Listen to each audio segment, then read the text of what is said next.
Bu rəvayəti Ağdamlı Ceyhun Yasin Ürfət qaqalarının xətrinə böyük qardaşımız Qolinin doğum gününə həsr edirəm. Yaxşıların yurdu Azərbaycanın, adına layık olan yaxşı insanın. Bugün doğum günüdür, qardaş yad olsun. Böyük qardaş sənin ruhun şad olsun. Bu ad günündən sonra hər gün sənin xatirən əzizdir bizim üçün sənin.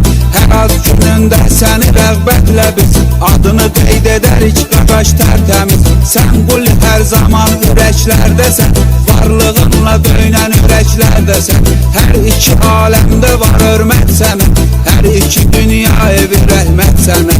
Oğru adına sadiq insan olmusan, qulu adını daşıyan oğlan olmusan. Bir üstün emirdə adın var sənin, yaxşı olan yerdə adın var sənin.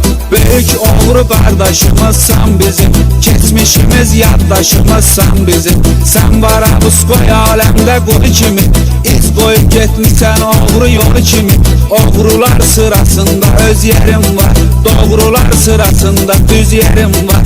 Sən bizim hər zaman ürəyimizdəsən, hər nəfəsdə hər an ürəyimizdəsən. Ahirət məkanda ruhun şad olsun, quli adı hörmətlə hər an yad olsun. Nə qədər biz varıqsa fani həyatda, yaşadığımız dünyada hər saatda.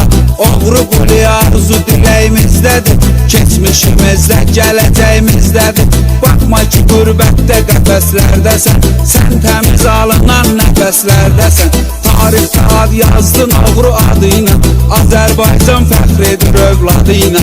Biz nə qədər varıqsa vardır quli, bizlərə aləmdə şuardır quli. Böyük qardaş adına edib diqqəti, dostlar adından deyəcən rəhməti. Quli səni heç vaxtı unutmarıq biz, tarixlərdə yaddan çıxartmarıq biz. Quli böyük aləmdə qardaşımızdır, bizim fəxrimizdir, yaddaşımızdır. Fani dünyada neçə illər ötsə, baharlar qış olub fəsillər ötsə, quli adı çıxmaz yadımızdan bizim, dünyaya çatdır adımızdan bizim. Quli belə hörmətli oğludur xalqın, namuslu qeyrətli oğludur xalqın. Həmişə durmusan düzün arxasında, köməksizin acizin arxasında. Sən çıxmarsan yaxşıların yadından, rəhmətimiz vardı xalqın adından. Hər zaman hörmətlə düşmüsən yada, adın daim yaşayacaqdı dünyada.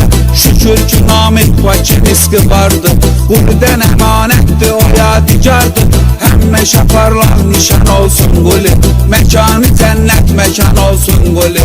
Həmişə parlaq nişan olsun quli, məkanı cənnət məkan olsun quli.